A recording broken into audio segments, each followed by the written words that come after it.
Hello students. आज हम hello alkene hello arene के सेकेंड लेक्चर में के लिए मिले हैं।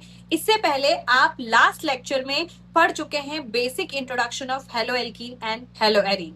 इसके अंदर हमने बेसिक इनका इस तरीके से किस तरीके से इनका नाम पद्धति क्या होती है, नाम किस तरीके से किया जाता है, इनका स्ट्रक्चर कैसे होता है, कैसे आप साइक्लिक हेलो एल्किन और हेलो एरीन के अंदर उनका नेमिंग करते हैं, नॉमेनक्लेचर करते हैं, किस तरीके के कार्बन एटम से वो जुड़े होते हैं, sp2 से जुड़े होते हैं, sp3 से जुड़े होते हैं। तो हमने अलग अलग चीजें और बेसिक इंट्रोडक्शन इस टॉपिक का हमने पढ़ लिया था।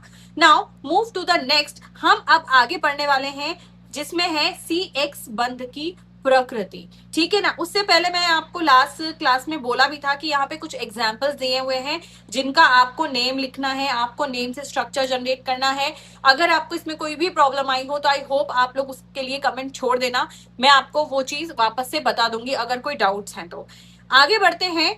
यहाँ पर नेक्स्ट हमारा टॉपिक आ रहा है CX बंध की प्रकृति। CX बंध की बात करें, यहाँ पर अगर हम देखें तो यहाँ पर आप ध्यान से देखिएगा कि जिस तरीके से अगर हम एल्किल हैलाइड की बात करें तो कोई भी अगर एल्किल हैलाइड है तो एल्किल ग्रुप यानी कि कोई R ग्रुप इस पे लगा होगा। हैलाइड मतलब हेलोजन। हेलोजन क्या होता है आपका? हेलोजन जो है वो ग्रुप 17 के एलिमेंट्स होते हैं। पीरियोडिक टेबल में ग्रुप नंबर 17 को हम हैलोजेंस कहते हैं। और हैलोजेंस में कौन कौन आते हैं? Fluorine, chlorine, bromine, iodine and एस्टाटाइन। ठीक है। तो जब ये फ्लोरीन, क्लोरीन, ब्रोमीन, आयोडीन किसी कार्बन वाले कंपाउंड से जुड़ते हैं तो हम उनको एल्किल हैलाइड कह रहे थे। ये तो बेसिक बात थी, हमने लास्ट सेक्शन में भी पढ़ लिया था। CH3 पर जुड़ा हुआ है X, तो यहाँ पर अब हम पढ़ने वाले हैं CX बंध की प्रकृति, यानी कि जिस कार्बन से वो हैलोजन जुड़ा है तो C और X के बीच का जो बंध है हम उसकी प्रकृति को पढ़ने वाले हैं। तो यहाँ पर हम स्टार्ट करते हैं, यहां से शुरू करेंगे। हैलोजन परमाणु कार्बन परमाणु की तुलना में अधिक विद्युत ऋणात्मक होता है। तो आपको पता होना चाहिए कि जो हैलोजन फैमिली है, फ्लोरीन, क्लोरीन, ब्रोमीन, आयोडीन, इनकी पूरी पीरियोडिक टेबल में सबसे ज्यादा विद्युत ऋणता होती है। ठीक है। तो कार्बन के कंपैरिजन में हैलोजन पूरी फैमिली जो है उसकी विद्युत ऋणता ज्यादा ही है। अतः एल्किल हैलाइड का कार्बन हैलोजन आबंध बंध जो होता है ध्रुवित होता है। अगर आप क्लास 11 को याद करें तो वहां पर एक टर्म आएगी ध्रुवता। ध्रुवता क्या होता है वो मैं आपको यहाँ बता देती हूँ कि जब आपने बंध पढ़े थे कौन कौन से, आयनिक बंध और सहसंयोजक बंध। जो आपका सहसंयोजक बंध होता है, जो सहसंयोजी बंध होता है वो बंध होता है, या हम उसे कोवैलेंट बंध भी कहते हैं या कोवैलेंट बॉन्ड भी कहते हैं। वहां पर कोई भी तत्व दूसरे तत्व से इलेक्ट्रॉन की शेयरिंग करता है। जैसे कि हम बात करें यहाँ पर, ये मतलब साझेदारी करते हैं। तो यहाँ अगर अपन देखें तो कार्बन ने हाइड्रोजन से एक एक इलेक्ट्रॉन की साझेदारी करी है और 3 बंध बनाए हैं। और यहाँ अगर मैं कोई भी हैलोजन ले लूं, लाइक क्लोरीन ले लूं, तो वहां से भी उसने एक एक इलेक्ट्रॉन की साझेदारी की है। तो जब 2 इलेक्ट्रॉन की साझेदारी हो रही है, यानी कि दोनों जो आपके परमाणु है उसका दोनों पर बराबर अधिकार है। पर क्या होता है जब कोई तत्व अधिक विद्युत ऋणी होता है तो वो ये जो शेयर्ड इलेक्ट्रॉन है, यानी कि ये जो साझेदारी के 2 इलेक्ट्रॉन है, उनमें से उस इलेक्ट्रॉन का जो युग्म है उसको अपनी तरफ ज्यादा खींच लेता है। कौन? जो अधिक विद्युत ऋणी होता है। जो अधिक विद्युत ऋणी तत्व होता है उसकी क्या टेंडेंसी होती है कि इलेक्ट्रॉन पेयर को अपनी तरफ खींचने की। तो जो अधिक विद्युत ऋणी तत्व होता है वो इलेक्ट्रॉन को अपनी ओर खींच लेता है। जब इलेक्ट्रॉन का युग्म उसकी तरफ खींच जाता है तो उसके ऊपर आता है एक आंशिक ऋणावेश। आंशिक ऋणावेश जिसको इस तरीके से डेल्टा माइनस से रिप्रेजेंट करते हैं, और जिससे इलेक्ट्रॉन खींच के दूसरी तरफ जा रहा है उस पर आ जाता है आंशिक धनावेश। तो ये तरीके का जो बंध होता है, ये आपको जो बंध दिख रहा है यहाँ पर सहसंयोजी बंध होने के बाद भी वहां पर थोड़ी सी ध्रुवता आ जाती है। एक पॉजिटिव ध्रुव हो जाता है, यानी कि 2 पोल्स बन जाते हैं। द्विध्रुव यहाँ पर बन जाता है, पॉजिटिव और नेगेटिव। ये एक तरीके से ध्रुवीय बंध कहलाता है। ठीक है। तो यहाँ पर क्या बात हो रही है कि कार्बन और हैलोजन के बीच में कार्बन की विद्युत ऋणता कम होती है, हैलोजन की विद्युत ऋणता ज्यादा होती है, जिसके कारण उनके बीच का जो बंध होता है वो कैसा हो जाता है? वो बंध ध्रुवित हो जाता है, जिससे कार्बन परमाणु पर आंशिक धनावेश और हैलोजन परमाणु पर आंशिक ऋण आवेश आ जाता है। तो यहां तक आई होप सबको क्लियर होगा। अब आवर्त सारणी में अगर हम बात करते हैं ऊपर से नीचे की ओर जाने पर हैलोजन परमाणु का आकार बढ़ता जाता है। कैसे? ये तो आपको पता होगा कि जब आपने आवर्त सारणी में आवर्तिता पढ़ी होगी क्लास 11th के अंदर, तो आपने देखा होगा कि हम पीरियोडिक टेबल में किसी भी ग्रुप में ऊपर से नीचे की तरफ जब जा रहे होते हैं तो जो परमाणविक आकार है या आयनिक त्रिज्या है या जो भी है वो सब बढ़ रही होती है, परमाणु की त्रिज्या बढ़ रही होती है। देखो यहाँ पर जैसे हम बात करें fluorine, chlorine, bromine and iodine and एस्टाटाइन, तो ये एक ग्रुप नंबर 17 में रहते हैं। अगर हम ऊपर से नीचे की तरफ जा रहे हैं, इस तरीके से जा रहे हैं, तो यहाँ पर विद्युत ऋणता आपकी घट रही है और परमाणविक त्रिज्या जो हो रही है वो यहाँ पर बढ़ रही है। तो परमाणविक त्रिज्या बढ़ रही है मतलब अगर हम देखें तो फ्लोरीन जो है, देखो यहाँ पे मैंने आपके लिए ड्रॉ भी किया हुआ है कि फ्लोरीन का साइज छोटा है, उससे बड़ा साइज किसका होगा? क्लोरीन का। उससे बड़ा साइज किसका है? ब्रोमीन का। और उससे बड़ा साइज है कैसे? आयोडीन का। तो अगर हम ऊपर से नीचे जाते हैं तो क्या हो जाएगा? आकार बढ़ता जाएगा। जब आकार बढ़ता जाएगा तो क्या होगा? आप देखो कि अगर कार्बन का बंध बन रहा है फ्लोरीन से और कार्बन का बंध बन रहा है किससे? क्लोरीन से, तो फ्लोरीन जो है वो छोटी बॉल है, छोटा साइज है, और वही क्लोरीन उससे बड़ा बॉल है, ब्रोमीन उससे भी बड़ा बॉल है और आयोडीन उससे बिग बॉल है, राइट। तो हम ये मान सकते हैं कि देखो इनकी साइज देखो, ये छोटा आकार है, इसका बड़ा आकार है, इससे इसका बड़ा आकार है और इसका आयोडीन का और भी ज्यादा बड़ा आकार है। तो जितना कार्बन, अब कार्बन की तो आकार सेम है पर इधर कौन चेंज हो रहा है? हैलोजन चेंज हो रहा है। तो जितना आप देखो कि अगर बड़ी बॉल होगी तो क्या होगा? उसके बीच का जो बंध होगा, उन दोनों के बीच की बंध लंबाई या आबंध लंबाई अलग अलग हो जाएगी। यानी कि अगर आकार बढ़ता जाएगा तो आबंध लंबाई भी क्या होती जाएगी? बढ़ती जाएगी। तो अगर आप ऊपर से नीचे जाते हैं तो आबंध लंबाई आपकी बढ़ती जाती है। आबंध लंबाई के मान में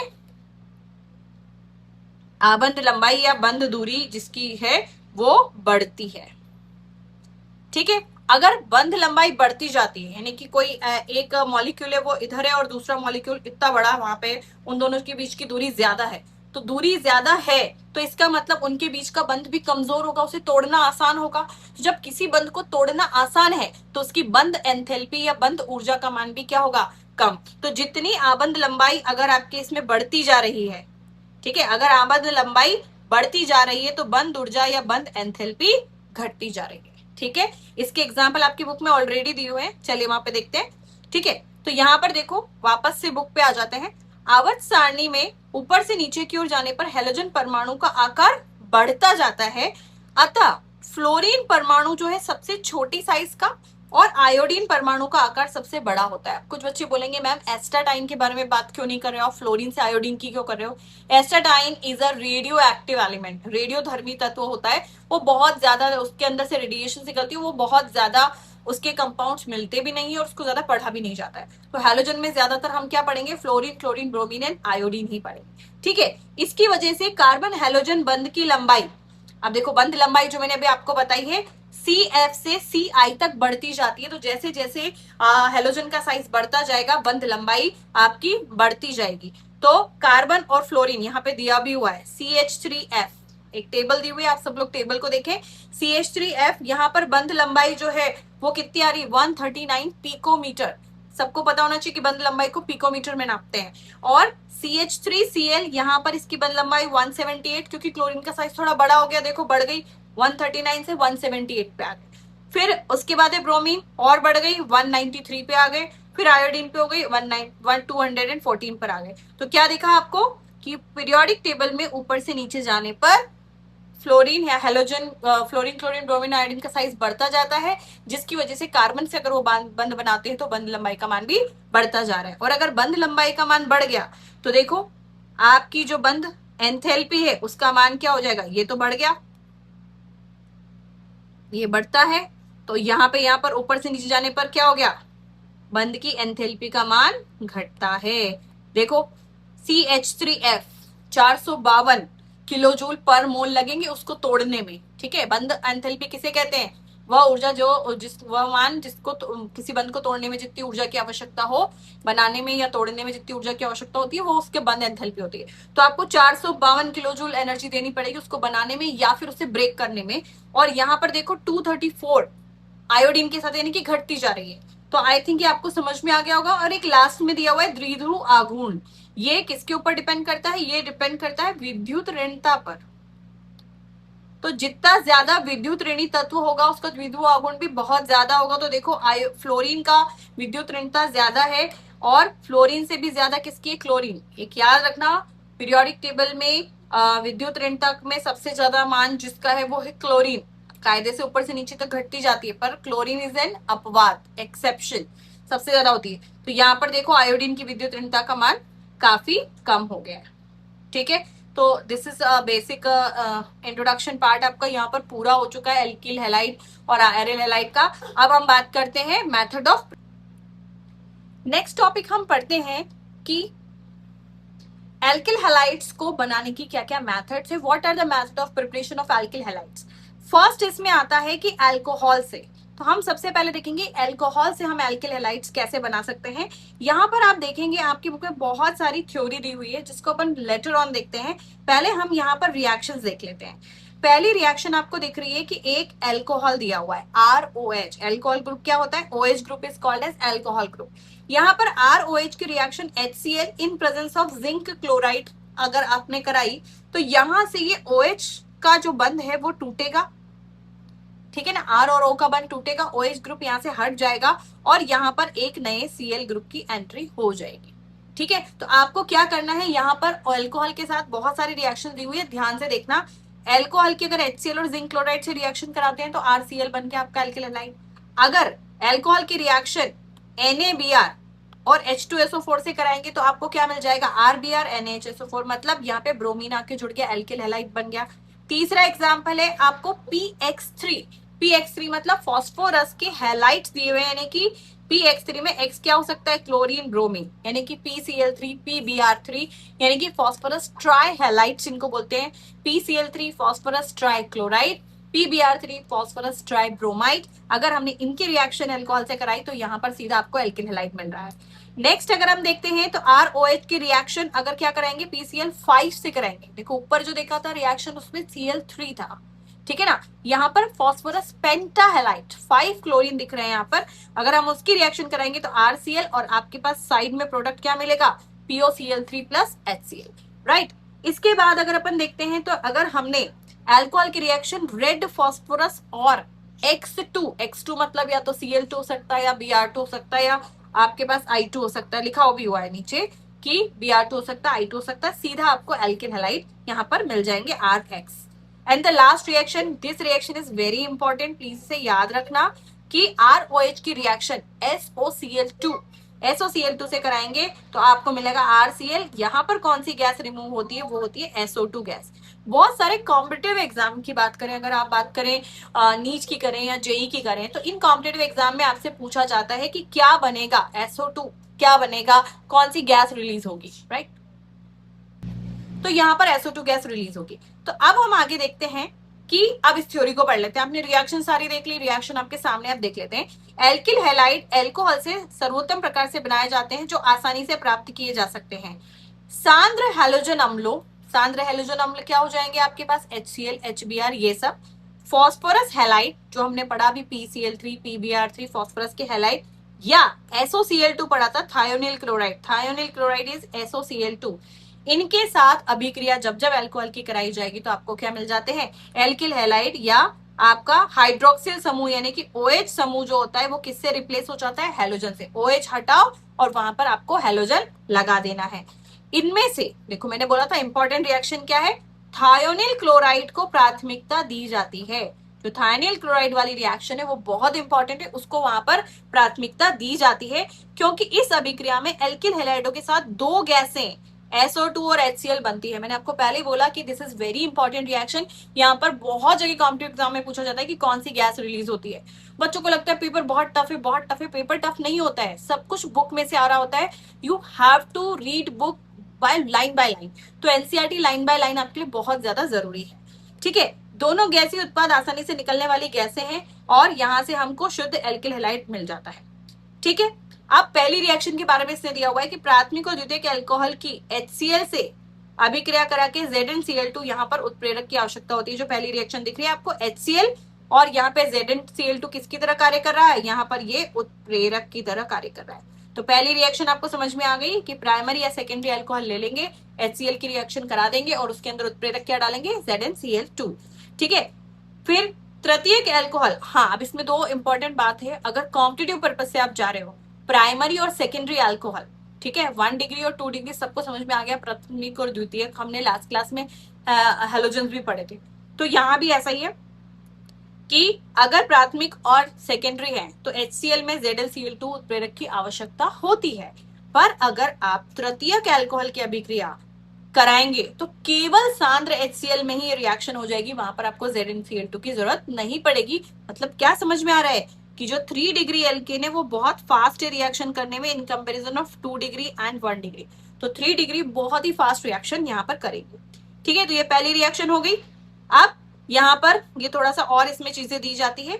अब सेकेंड रिएक्शन में आ जाते हैं अपन, क्या कि एल्किल ब्रोमाइड के विरचन के लिए HBr के साथ इसको बाला जाता है, तो HBr की बात कर रहे हैं जो अगर आपको ब्रोमीन लगाना है तो। अब देखो 95% आर्थोफॉस्फोरिक अम्ल में एल्कोहल को सोडियम या पोटेशियम आयोडाइड के साथ गर्म करके RI की अच्छी लब्धि प्राप्त की जा सकती है। ऑर्थोफॉस्फोरिक एसिड है ना कि आपको उसके साथ अगर अपन करें तो सोडियम और पोटेशियम आयोडाइड डालेंगे तो RI आपको मिल जाएगा। ठीक है, और इसमें बहुत ज्यादा पढ़ने की जरूरत नहीं है आपको, सिर्फ आप काम की रिएक्शंस याद कर लो, जो इंपॉर्टेंट बातें मैंने आपको बताई दी थी। और ये जो अभी बात और मैंने बता दी कि अभिक्रियाशीलता का क्रम क्या है, हमेशा 3 डिग्री फास्ट रिएक्शन करते हैं in comparison to 2 degree and then 1 degree, right.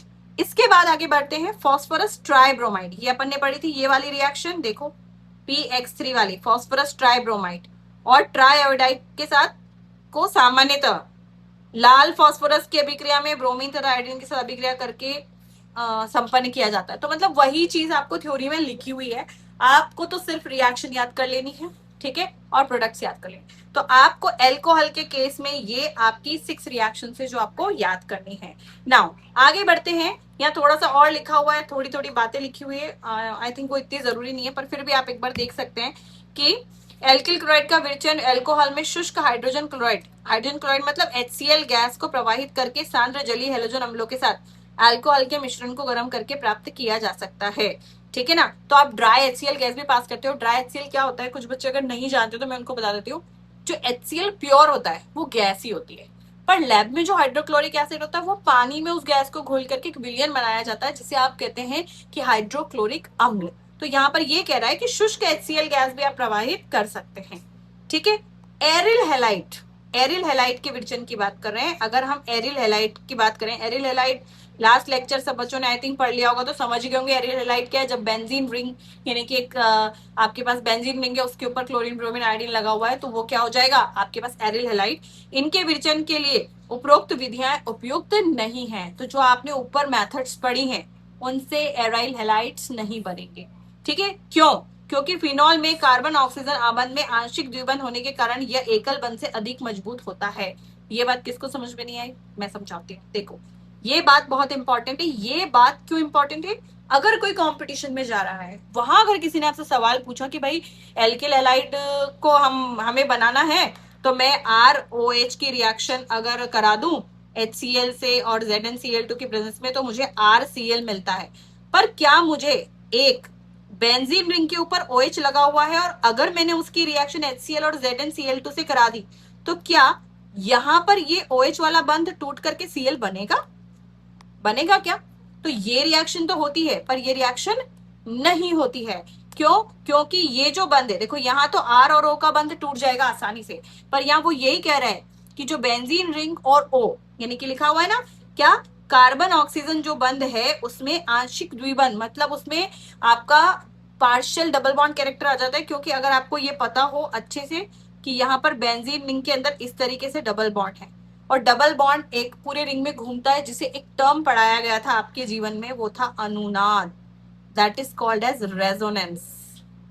तो रेजोनेंस होने के कारण वो इलेक्ट्रॉन पूरी रिंग में डीलोकलाइज यानी कि विस्थापित होते रहते हैं, जिसके कारण R और O के बीच में ज्यादा स्ट्रॉन्ग बॉन्ड हो जाता है, द्विबंध गुण आ जाता है, जिसके कारण उस बॉन्ड को तोड़ना मुश्किल हो जाता है। और यहाँ पर जब तक वो OH टूटेगा नहीं, नया सेल इस तरीके से उसमें जुड़ेगा नहीं।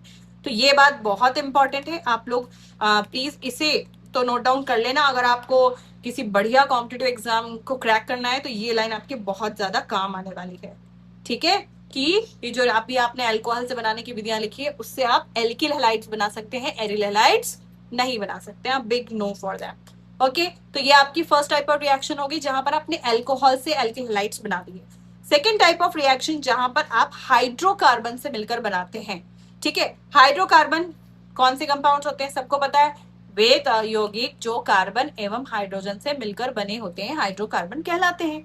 ठीक है, यहाँ पर आपके जीवन में एक नई चीज और आ गई, नई चीज तो नहीं, आपकी पुरानी चीज जो आपने 11th में पढ़ी थी वो क्या है, मुक्त मूलक।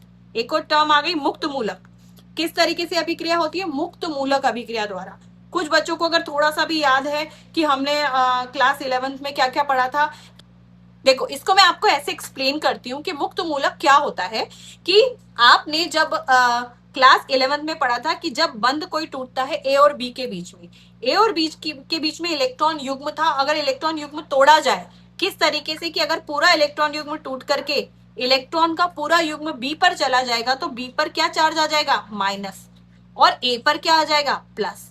अगर कार्बन के ऊपर प्लस चार्ज आता है तो हम उसे बोलते थे कार्ब धनायन, और अगर उसके ऊपर नेगेटिव चार्ज आता है तो हम उसे क्या बोलते हैं, कार्ब ऋणायन। बट हमने एक चीज और देखी थी कि इस तरीके से अगर बंध टूटे, कैसे टूटे, कि जो इलेक्ट्रॉन पेयर उसमें से एक इलेक्ट्रॉन बी पर जाए और एक इलेक्ट्रॉन ए पर जाए, तो ए के पास भी एक सिंगल इलेक्ट्रॉन आता है और बी के पास भी एक सिंगल इलेक्ट्रॉन आता है। इन दोनों को हम क्या बोलेंगे, इन दोनों को हम बोलेंगे मुक्त मूलक। ठीक है, यानी कि जब होमोलाइटिक फिजन होगा तब आपके पास क्या होगा, मुक्त मूलक यहाँ पर बनते हैं। तो हम क्या देख रहे हैं कि एल्किनों के ऊपर मुक्त मूलक अभिक्रिया द्वारा यहाँ पर हेलो एल्किन्स आपके बनते हैं। देखो कैसे, एल्केनों के मुक्त मूलक क्लोरीन या ब्रोमीन में समावयवी मोनो तथा पॉलीहेल्केनों का जटिल मिश्रण प्राप्त होता है। देखो कैसे होता है कि यहाँ पर आपने क्या देखा, ये एक पूरी एल्केन दे दी, ब्यूटेन।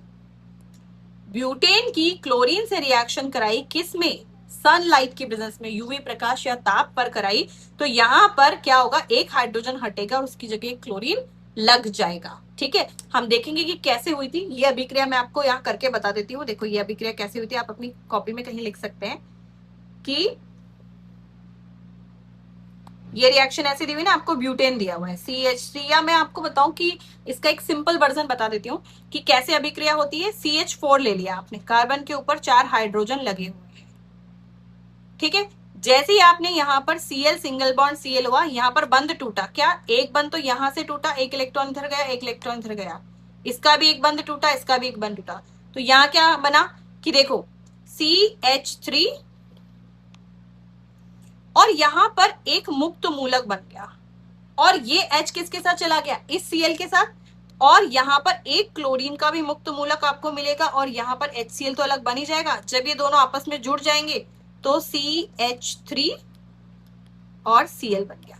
तो यहाँ पर कैसे अभिक्रिया हुई, मुक्त मूलक की प्रेजेंस में, कि जब CH4 के बीच का बंध टूटा और यहाँ पर एक एल्केन का मुक्त मूलक बना, तो वही यहाँ पर बोला जा रहा है कि आपने यहाँ पर भी ऐसे ही होगा, इस CH3 में से एक हाइड्रोजन गया होगा, इसका मुक्त मूलक बना होगा जिसके ऊपर क्लोरीन की अभिक्रिया हुई, और वो हाइड्रोजन गया और उसकी जगह एक Cl आकर जुड़ गया। अब यहाँ 2-3 बातें हैं कि Cl यहाँ भी आकर जुड़ सकता है, Cl यहाँ भी आके जुड़ सकता है, तो यहाँ पे 2 प्रोडक्ट बन सकते हैं। देखो, एक फर्स्ट पोजीशन पे क्लोरीन जुड़ रहा है, एक यहाँ पर सेकंड पोजीशन पे क्लोरीन जुड़ रहा है, साथ में HCl यहाँ पर साइड में निकल रहा होगा। ठीक है, तो एक तो क्या हो गई, मुक्त मूलक कक्षा, मुक्त मूलक है जो आपको बता भी दिया है उसने क्लास 11th में चैप्टर 9 में जाके आप इसको अच्छे से देख सकते हैं। ठीक है, सेकेंड रिएक्शन आपकी हो जाती है कि एल्कीनों से, एल्कीन मतलब जिसपे डबल बॉन्ड्स हो, ये भी आपने क्लास 11th में पढ़ा हुआ है। जब एल्कीन पर रिएक्शन हुई थी, जब आपने हाइड्रोकार्बन चैप्टर पढ़ा था, तो वहां आपको पढ़ाया गया था ये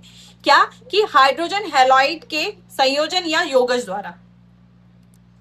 तो यहाँ पर क्या हुआ कि हाइड्रोजन हैलाइड, आपने कुछ पढ़ा था, कुछ चीजें, मार्कोनिकॉफ का नियम पढ़ा था, मार्कोनिकॉफ नियम पढ़ा आपने क्लास 11th में। आप लोगों ने एंटी मार्कोनिकॉफ भी पढ़ा है, नहीं पढ़ा है तो आप रिवाइज करें, और नहीं भी कर रहे हैं तो चलो मैं करा दूंगी। ठीक है, तो हमने सेकेंड रिएक्शन देखी किससे, एल्कीनों से। एल्कीनों से क्या हुआ, हाइड्रोजन हैलाइड, यानी कि जो भी आप HBr HCl ये सब, इन सबका संयोजन या एडिशन, योगज मतलब एडिशन, योग हो रहा है यहाँ पे, आके जुड़ेंगे।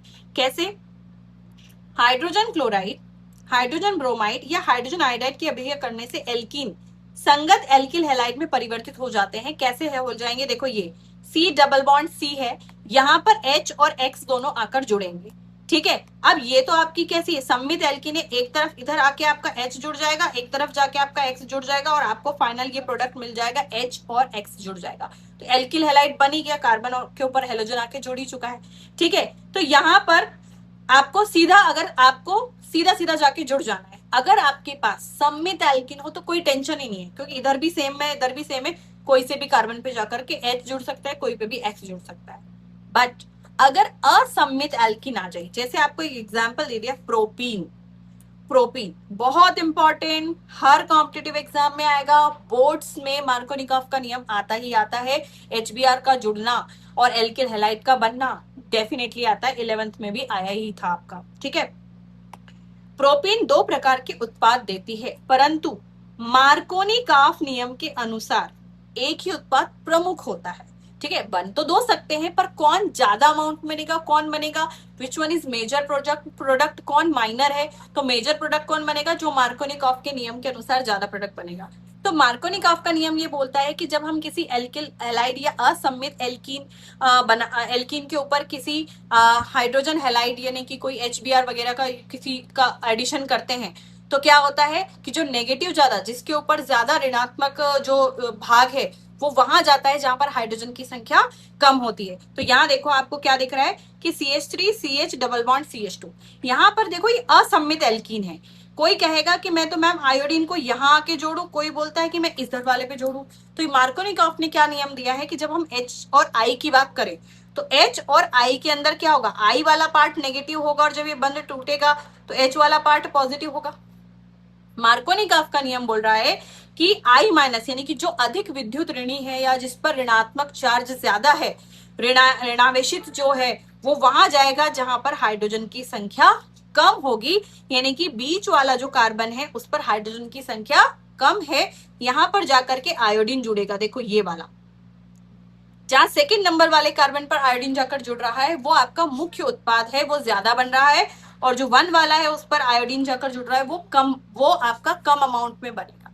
ठीक है, तो दो पॉसिबल प्रोडक्ट है, मेजर कौन बनेगा, मार्कोनिकॉफ के नियम के अनुसार जो अधिक ऋणावेशित भाग होगा वो वहां जाकर जुड़ेगा जिस पर हाइड्रोजन की संख्या कम होगी, यानी कि डबल बॉन्ड वाला बंध टूटेगा, उसकी जगह इधर तो जाकर जुड़ेगा, देखो इस पर जाकर जुड़ेगा हाइड्रोजन और इस पर जाकर जुड़ेगा आयोडीन। राइट, नेक्स्ट हम आगे देखते हैं कि हैलोजन के संयोजन द्वारा, यहां पर देखते हैं कि कार्बन टेट्राक्लोराइड में अगर ब्रोमीन को एल्कीन में डालने पर ब्रोमीन का रेड कलर डिसअपियर होता है। यहाँ पर क्या हो रहा है कि सिंपल एडिशन हो रहा है, कैसे, पहले रिएक्शन देख लो फिर आपको समझ में आएगा कि यहाँ पर एक एल्कीन दी हुई है और इस एल्कीन पर आपने एक ब्रोमीन को जोड़ना है, Br2 को, किसकी प्रेजेंस में, ये कार्बन टेट्राक्लोराइड यहाँ पर सॉल्वेंट है। जब हम इसके अंदर ब्रोमीन को ऐड कर रहे हैं तो क्या होगा, ये डबल बॉन्ड हटेगा, एक ब्रोमीन इधर आ जाएगा, एक ब्रोमीन आके यहाँ पर जुड़ जाएगा और दोनों पास पास आके जुड़ते हैं। और मैंने आपको लास्ट क्लास में पढ़ाया था कि जब दो नियर बाय कार्बन एटम पर आपके हैलोजन जुड़े हैं तो हम उनको बोलते हैं विसिनल डाइब्रोमाइड। ठीक है, तो यहाँ पर विसिनल बनेंगे कैसे, और यहाँ पर क्या बोल रहा है वो कलर के बारे में क्या बोल रहा है, जो ब्रोमीन है उसका कलर होता है लाल रंग या ब्राउन कलर होता है। ठीक है, रेडिश ब्राउन होता है एक्चुअली में। तो रेडिश ब्राउन कलर, जैसे ही आपने एल्कीन ले ली, मतलब इस अभिक्रिया का हम यूज लैब में करते हैं ये पता करने के लिए कि इसके अंदर डबल बॉन्ड उपस्थित है कि नहीं। तो एक डबल बॉन्ड वाला एल्कीन ले लिया, ठीक है, ये आपने एल्कीन ले लिया, इसमें आपने Br2 डाल दिया। जैसे ही ब्राउन कलर का Br2 डालोगे, मिक्स करेंगे तो Br2 रिएक्शन करता है और ये प्रोडक्ट बना लेता है। और जो ये प्रोडक्ट है इसके अंदर कोई कलर नहीं होता, ये कलरलेस या रंगहीन होता है। तो क्या होता है, जैसे ब्राउन कलर डाला वो विलुप्त हो जाता है, जिससे अपने को पता चल जाता है कि इसके अंदर एक डबल बॉन्ड था, जो डबल बॉन्ड टूटा और ब्रोमीन वहां जाके जुड़ गया। तो ये एक तरीके से डबल बॉन्ड को कंफर्म करने का टेस्ट भी होता है। ठीक है, जो आपके कॉम्पिटिटिव एग्जाम में पूछा जाता है कि एल्कीन के अंदर या कोई आपको एक कंपाउंड दे दिया, इसके अंदर डबल बॉन्ड उपस्थित है या नहीं, तो आप क्या डालेंगे, ब्रोमीन और कार्बन टेट्राक्लोराइड का मिक्सचर डालेंगे। अगर ब्राउन कलर गायब हो गया दैट मीन्स उसके अंदर डबल बॉन्ड है। तो पहली लाइन आपको यही लिखी हुई है कि कार्बन टेट्राक्लोराइड में घुली हुई ब्रोमीन को अगर एल्कीन में डालेंगे तो ब्रोमीन का लाल रंग विलुप्त हो जाता है, या किसी अणु में द्विबंध की, आप अंडरलाइन कर लें, या किसी अणु में द्विबंध की पहचान करने की एक महत्वपूर्ण प्रयोगशाला विधि है। और इसकी वजह से क्या बनते हैं, विसिनल डाइब्रोमाइड बनते हैं जो रंगहीन होता है। यही बात मैंने भी आपको बताई है। राइट, इसके बाद नेक्स्ट टाइप ऑफ प्रिपरेशन ये हो जाएगा हैलोजन विनिमय द्वारा। हैलोजन विनिमय द्वारा क्या होगा, अगर एल्किल हैलाइडों का विरचन प्राय एल्किल क्लोराइड ब्रोमाइड की शुष्क एसीटोन में NaI के साथ अभिक्रिया करानी है, शुष्क एसीटोन में NaI, और इसको क्या बोलते हैं, फ्रिंकलस्टाइन रिएक्शन। ठीक है,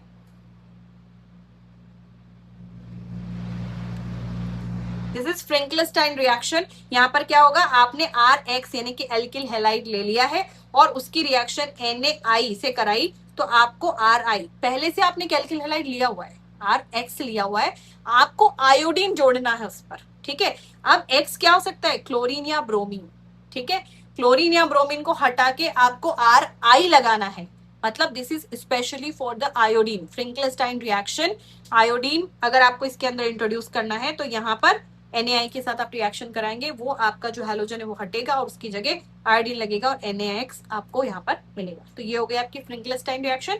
इसके बाद इस प्रकार प्राप्त NaCl और NaBr को शुष्क एसीटोन में अवक्षित होकर अपन निकाल लेते हैं। ये जो आपके पास साइड में बचा ना ये NaX, ये NX क्या हो सकता है, या तो NaCl हो सकता है या फिर NaBr होता है, इसको अपन शुष्क एसीटोन में अवक्षेपित कर लेते हैं। ठीक है, इसके बाद है अगली रिएक्शन जो और इंपॉर्टेंट है, वो है आपकी स्वार्ट्ज रिएक्शन। स्वार्ट्ज रिएक्शन किसके लिए, ये फ्लोराइड्स के लिए। ठीक है, जब आपने CH3Br ले लिया, ठीक है, आपको फ्लोरीन को इंट्रोड्यूस करना है, Br को हटाना है और दूसरा हैलोजन लगाना है, कौन सा, सिर्फ फ्लोरीन। ठीक है, तो यहां पर धात्विक फ्लोराइड जैसे AgF, Hg2F2, COF2, SbF3, इनकी उपस्थिति में एल्किल क्लोराइड या ब्रोमाइड को गर्म करके उपलब्ध कराना एल्किल फ्लोराइडों के संश्लेषण का सर्वोत्तम तरीका है, इसे स्वार्ट्ज रिएक्शन कहते हैं।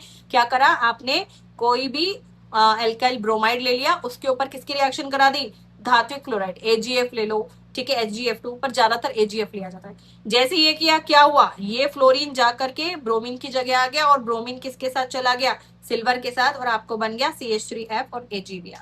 तो ये हो गए स्वार्ट्ज रिएक्शन। तो हमने अभी दो आखिरी में क्या इंपॉर्टेंट चीजें पढ़ी, फ्रिंकलस्टाइन रिएक्शन जब हमें किसी एल्काइल हैलाइड में आयोडीन को इंट्रोड्यूस करना है, और अगर स्वार्ट्ज रिएक्शन मतलब फ्लोरीन को ऐड करना है, राइट। तो ये आपकी यहाँ तक हेलो एल्कीन्स का बनाने की पूरी मेथड्स हो चुकी हैं। अगली क्लास में हम हेलो एरीन्स को बनाने की मेथड पूछेंगे, करेंगे। और यहाँ पर एक एग्जाम्पल है जिसमें आपको करना है कि मुक्त क्लोरीन से बनने वाले सभी संभावित मोनोक्लोरो संरचनात्मक समवायों को पहचानिए।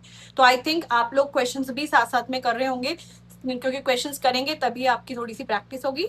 तो आई होप आज का लेक्चर आपको समझ में आया होगा। प्लीज इस लेक्चर को लाइक करें, और जो बाकी बच्चे पढ़ना चाहते हैं प्लीज उनके साथ शेयर करें, and stay tuned with the camp with the doctor बीला। Thank you.